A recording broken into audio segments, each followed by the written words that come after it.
Hi, I'm Shaurya Gaur, and I'm studying how to use machine learning to create more dynamic and productive music playlists. Listening to your favorite music makes you feel a certain way, whether it's slow and sad or upbeat and excited. That's why services like Apple Music and Spotify make dozens of playlists based on our moods. Music also has an effect on our focus and productivity, but most playlists aren't designed to lead users towards that. Prior studies on emotion and music often sought to create playlists that keep users at a specific mood rather than moving between them. We seek to create a way to make playlists that take users from their current mood to a more happy and focused one. This way, playlists meet users where they are and gradually move them to a more productive state. To chart this journey, we based our research on the arousal valence circumplex model, a popular framework for classifying emotions by their intensity, or arousal, and their positivity, or valence. Its point-based approach will work well since a playlist can be thought of as a path of songs through this space. We originally used the DEEM 2016 dataset, consisting of around 2,000 free public domain songs represented as coordinates in the arousal valence model. However, we later switched to the DEEZR 2018 dataset, consisting of 18,000 songs covering 2,700 unique coordinates with arousal and valence scores calculated based on the song's last.fm tags. We believe that the greater number of songs, their availability on major streaming platforms, and the more varied range of points will make our playlists more applicable, larger, and have a greater variety. The goal with our model is to start at the user's current emotional point, represented in the arousal valence space, and create a path to the destination point. The emotional path should be smooth, and songs in between should be evenly spaced. This ensures that no one song is too drastic a change from the previous and that the tone changes gradually.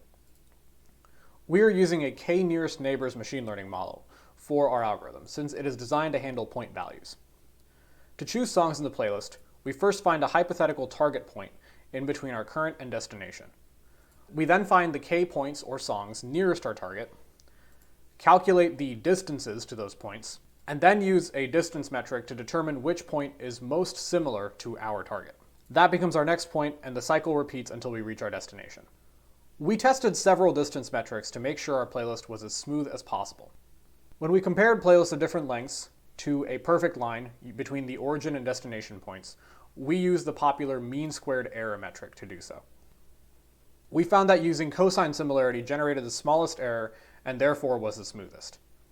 You can see when compared to the popular Euclidean distance, playlists made with the cosine similarity metric were generally much smoother, as we've plotted all of these playlists out for you right here. Let's take a look at a playlist that our model generated. Here on this website, we can choose our starting and ending songs, like this, as well as choose the number of songs in our playlist. After we submit, the algorithm will take that data in and create a playlist. It takes a while for this website to do this, but I did it before recording this video so we can see the finished product.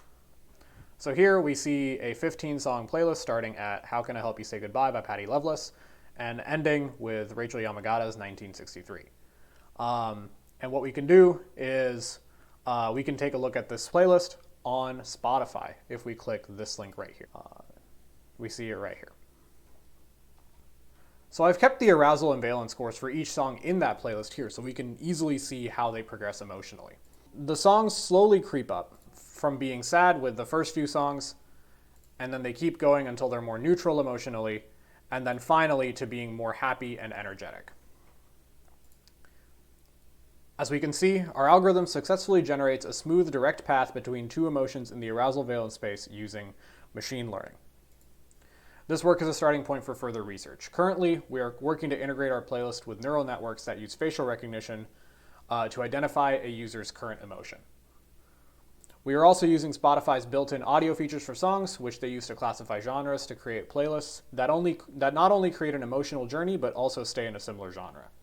Playlists like these could be powerful tools in mental health and productivity, gently guiding users to happier or more focused states of mind.